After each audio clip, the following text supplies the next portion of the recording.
Hundreds of thousands of the documents Pfizer used to obtain their license and emergency use authorization have been fully released by the FDA after an effort to suppress them for 75 years. Or until most of us had died. Quite right, Brian. We've invited TV legend and former INN Tonight host Larry Fillmore into the studio to answer some of the burning questions you might have about these files so you don't have to look into them for yourself. Larry, welcome to the show.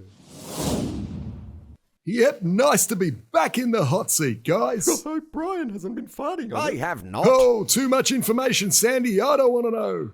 Anyway, let's get to our first caller on line 1. Oh my God, is this the Larry Fillmore? The one and only, babe. Fire away. Wow! I was a huge fan of INN Tonight. It's so sad there's no wholesome variety TV on anymore. You're right, and if donations go well enough on this show, I think the Hand might consider bringing it back. Oh, wow. But on to your question there. Yes, well, my question is, why were there so many pages of the contracts and documents redacted? Shouldn't we be able to see them? Oh, yes, great question. But I'm pretty sure those black lines were just covering names and stuff. You know, those long Indian and Sri Lankan names you get at those pharmaceutical companies.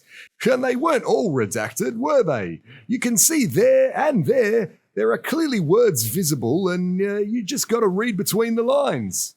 Those blacked out lines? That's right. I hope that clears things up a bit for you. No, not really. Okay, on to line 2. You're on with Larry Fillmore. Oh, g'day, Larry. I must admit, I was a bit hesitant to get the jab at first, but my employer forced us all to get it or get out. And I haven't died or been injured, so I'm pretty happy with the result at the end of the day. Same here, mate. Great to hear. Anyway, what was your question? They just told me to ring up and say that. Okay, thanks, mate. Caller 3, are you there? Yeah, hi Larry, I love your work, mate. Look, I took the punt on the jabs to help stop the spread of COVID and that, but I was just wondering which one of the documents showed it would stop the spread? For another great question, and that's exactly why it's important we do segments like these, to put your mind at ease and to help people understand the extraordinary work and effort that's gone into making these jabs in record time and to ensure that they're safe and effective. Anyway, thanks for the call. Who do we have on line 4? Oh, hi Larry. Just on the back of what the last caller was saying, I wanted to ask which document showed the kind of adverse reaction all those cookers were talking about. Should we keep calling them idiots, or is there some information to suggest that they were happening? Well, there'll always be a few stats in documents like those that don't read very well. All right. But when you're rolling out a brand new technology across the entire globe, it's important not to scare people, right? And we're not doctors or public health officials, are we? Yeah, but what if your public health officials look like these people? Oh, jeez. Caller number 5, you're on with Larry. Yes, I'm wondering why a quality news program like INN would have some old hack from Tonight Show flogging public health messages based on a brand new technology. Or shouldn't you have someone who actually knows what they're talking about? Oh, well, who would you have come on instead? Margot Robbie?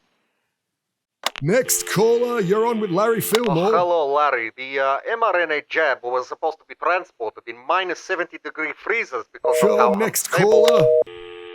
I'm a social media influencer creative that's totally being influenced by other influencers. And I was wondering who influenced you to get the jab and how do you influence them? Oh, you sound great. I might be a little older, but I'm still down with the influencers. Oh my god, you're totally an influencer too. Oh my god, do you have an OnlyFans or Oh, jeez. Last caller, please. Hey, what do you make of those Project Veritas tapes of that Pfizer employee who said they mutate COVID in their labs to make vaccines ahead of time? And it probably started in Wuhan. Yeah, I'm not familiar with that. And that Pfizer was concerned that the jab was affecting menstrual cycles and that all the government officials who review the drugs end up working for pharma companies, which is why they... Oh, God, Brian, take over, mate.